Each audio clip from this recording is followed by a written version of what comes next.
What is up, guys? Welcome to today's video. Welcome back to the channel. So, I'm filming this because I went back after reviewing the footage, realized I did not film an intro to this. So, what I'm doing today is a full review to the best of my knowledge and my abilities of my new 1980 Suzuki GS550, and I'm gonna jump right into me riding it. First, I'm gonna do some riding. I think I filmed doing some like a mountain road, and then I went through traffic, little stuff like that. And this is my full review, like I said, to the best of my knowledge and my abilities of the bike. So, without further ado, let's jump into it. Let's go. Yo, do you even lift, bro? Bro, you even lift? Takedown.com.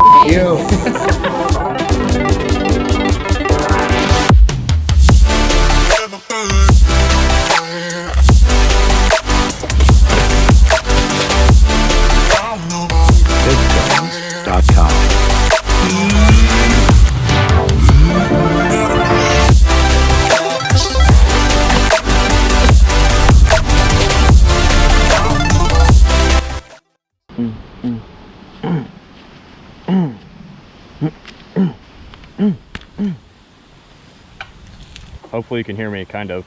I can't really talk that much while I ride, so I'll do the riding first, and then we'll break it down after, and I'll kind of sit down and talk about it and go over some key points and what I think about it overall. Pretty much a review. So, obviously, first of all, let's see, I haven't run this in 4 days. Let's see how it starts up.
Well, so far so good.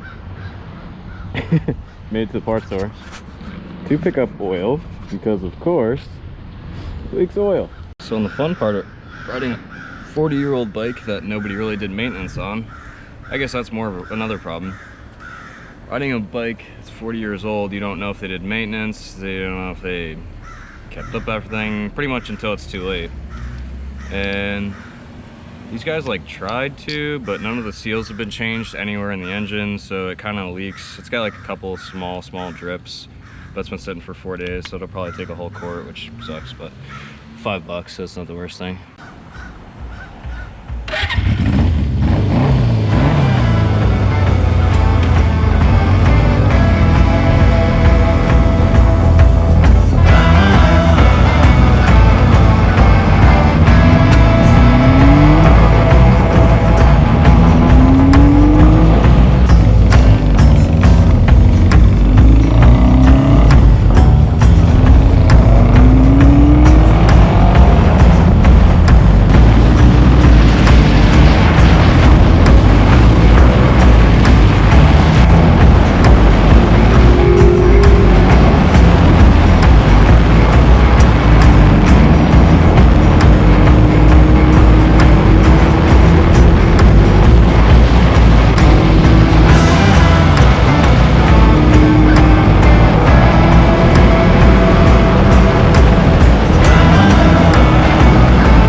Started coming back down from that mountain road. Let's just show you.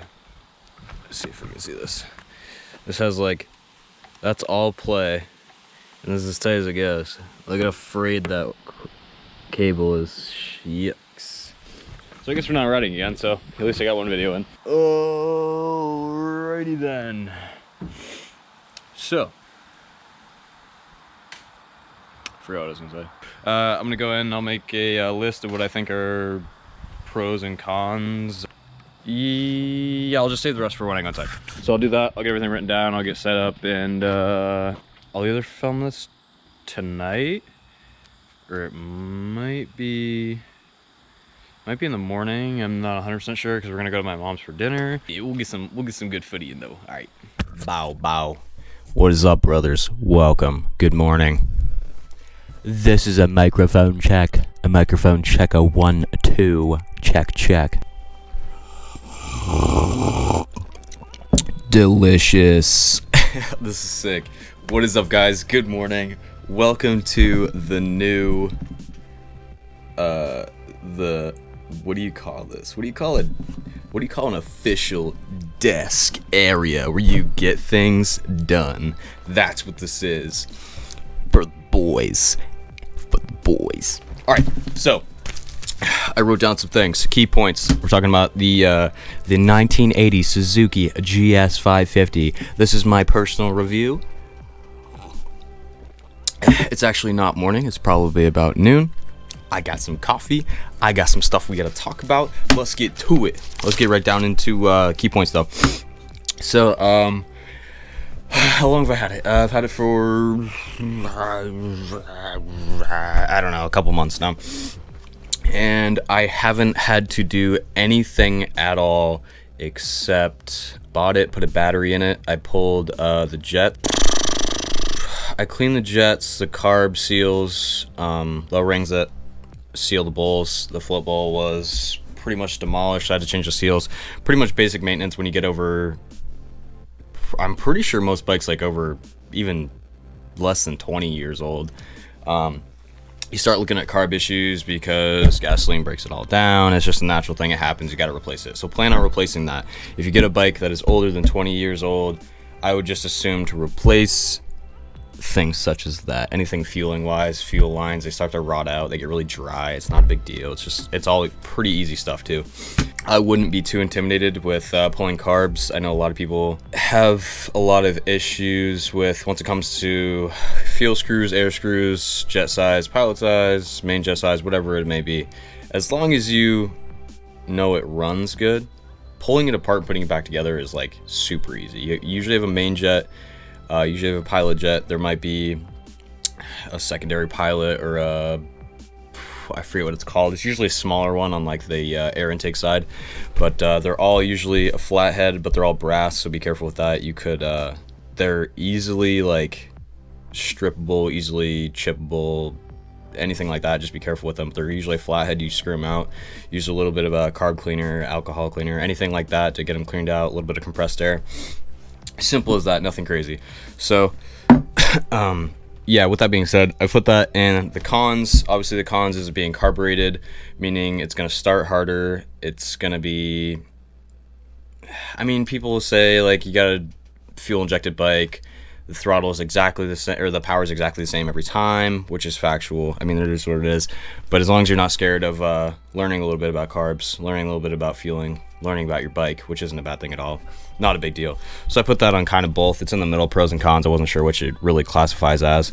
And I put the same thing over here, starts hard. The problem is once you start modifying the airbox and you put pods, which do not put eBay pods on like anything. I would say right now, they suck in way too much air. They break the inside, that's the rubber to the filter itself, like where it's connected, is garbage. It'll break within like a month. The biggest one is it sucks in way too much air. Like it throws it way off, and you can get away without touching your jets and putting pods on if you do like a K&N. It costs like, it's like $100 for a set of 4, $120, but it's 100% worth it because you don't really have to touch the jets. You might get a couple like after fires and stuff here and there, but it's way more effective than running eBay pause. Usually the stock airbox is a pain in the rumpus to get on all 4 carbs and get on and do it, especially if you're tuning it and you're trying to rejet it and you take it on and off 100 times. So usually 9 times out of 10, maybe it's just me, but I'm not sure. 9 times out of 10, people throw pods on them. So with that being said, spend the money where it counts. That's what's protecting your engine from dirt, debris, dust from getting inside of it. So put your money where it counts. The K&Ns suck in a lot less air and it doesn't run so lean. What else we got? Maintenance. Maintenance is obviously super easy. What you see is what you get. It's an older bike. It either runs or it doesn't. And everything... Yeah, well, okay. With that being said, though, most bikes are easy to work on. So don't ever think that. Any kind of dirt bike, most bikes are pretty straightforward. I think that's a pretty straightforward thing. It either runs or it doesn't. If you have wiring problems, it's usually related to lighting and small things like that, obviously, here and there.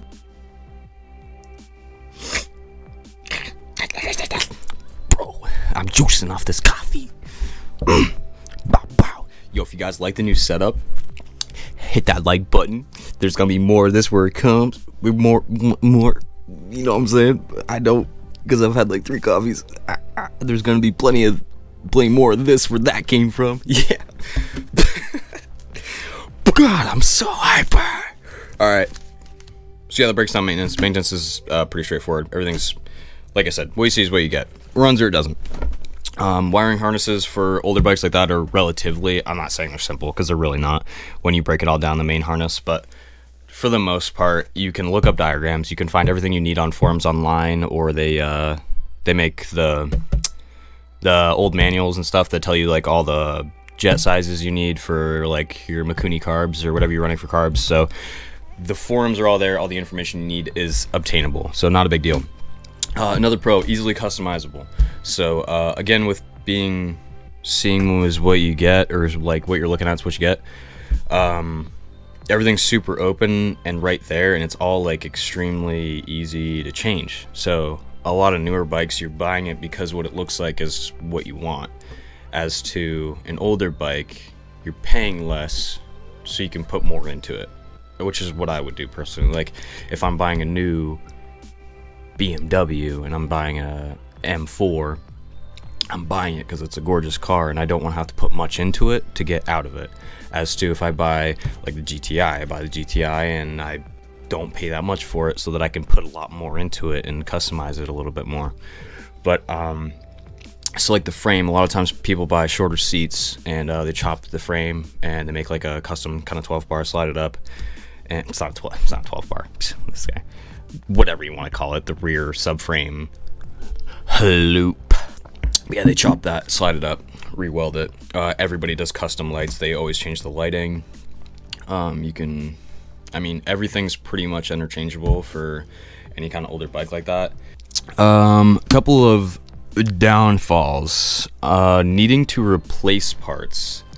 Parts are kind of hit or miss on what bike you're running. I've noticed Suzuki, the GSs are a little harder to find if it's under the 750, because the 750 there's a lot of parts for. I noticed it's more of a common bike for cafe builds. Excuse me. But yeah, the Honda CBs are super popular all the way through like the 200 to 250s and up. They're all super common and easy to find parts. I forgot what I was gonna say, brother. Yo, I'm so hyped about this setup. This is sick. I love this. I love sitting with a coffee and just like welcome to the news, where we talk about some crazy shit, bro. All right. Another con, limited, depending on which one it is. Again, the CB as the GS. I'm only saying those two because I don't know which one the BMWs are. Just forgive me for lack of knowledge. Whether it's better to just keep the stock air in box, which it really is. You should never change it because you run into a lot of problems with reliability. But we'll get to that We'll get to that. I probably should have gone with this stuff first. So the basic specs on it. Excuse me, sorry. I'm new to this whole this desk setup, so I'm just a little bit saying and those type of things quite a lot. So let me get down to it. So, a couple specs. It's a 549cc air-cooled inline 4-stroke engine, and boy does it sound good.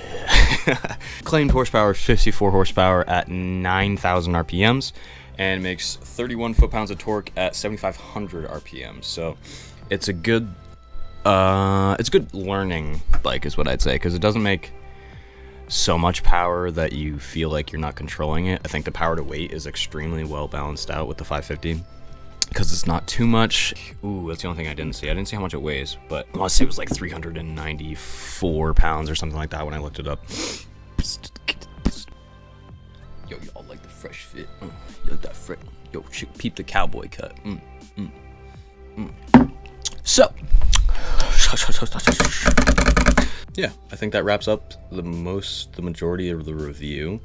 This is kind of biased, I guess you could say, because it's been modified already, so I don't know stock bike. I'm sure stock bike is extremely reliable as to starting and regular functions if you just don't ever touch it. Put your money where it counts, kids, all right?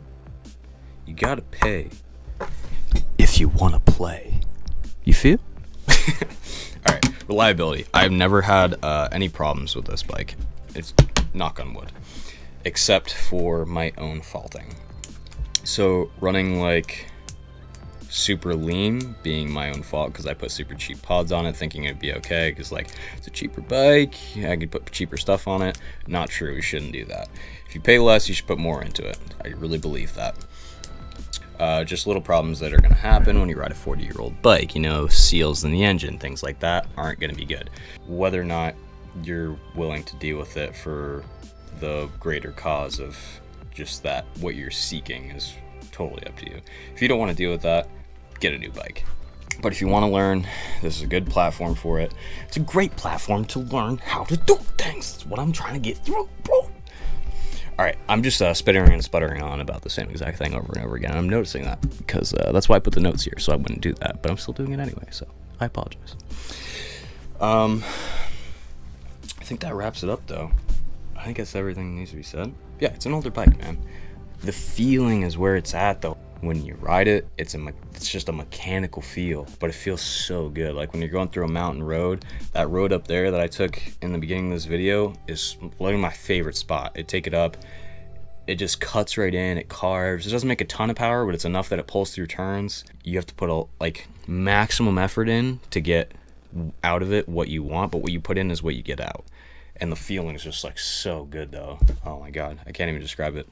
That's probably the best part, is like just, I don't know, older bikes and older things like that just have a different feel, I guess. But with newer stuff is the same way. I don't really know how to describe it. It's just a mechanical feel, I guess. And that's just bikes in general.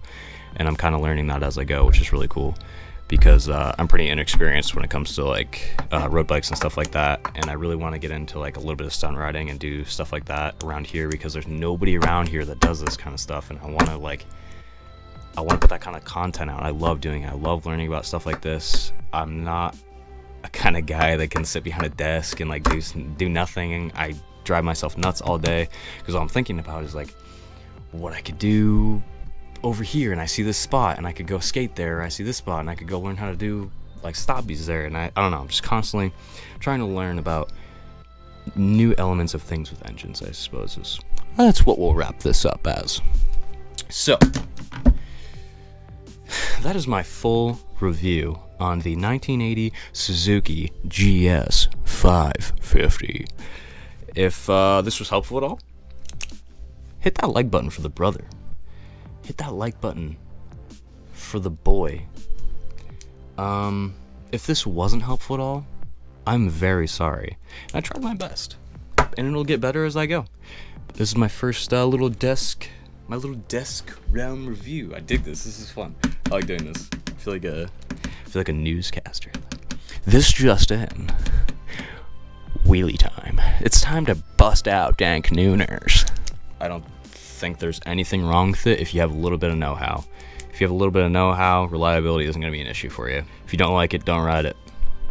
And with that being said, brothers, I think I'll wrap this up here. And I have my new mic coming in, and should have it by tomorrow. So I'll start doing some moto vlogs, because I kind of want to do this kind of stuff, except like on the bike, because it makes me feel like I'm not doing this the whole time, like, because I get antsy and I need something else to hold my focus. So I can start doing this kind of stuff while I'm on the bike, and a little moto vlogging, give you guys some informational kind of stuff, do some adventure times. I want to go find some cool spots on the bike. I want to find some like great places to ride, and maybe in the future do some more bike reviews and kind of work off of this. So if you like this kind of information, if you like these kind of things, if you like things with engines that go fast and doing fun things, consider subscribing. All right, because we're only going up from here, bro. All right, that sums it up, boys. And just like that, I'm out. Peace.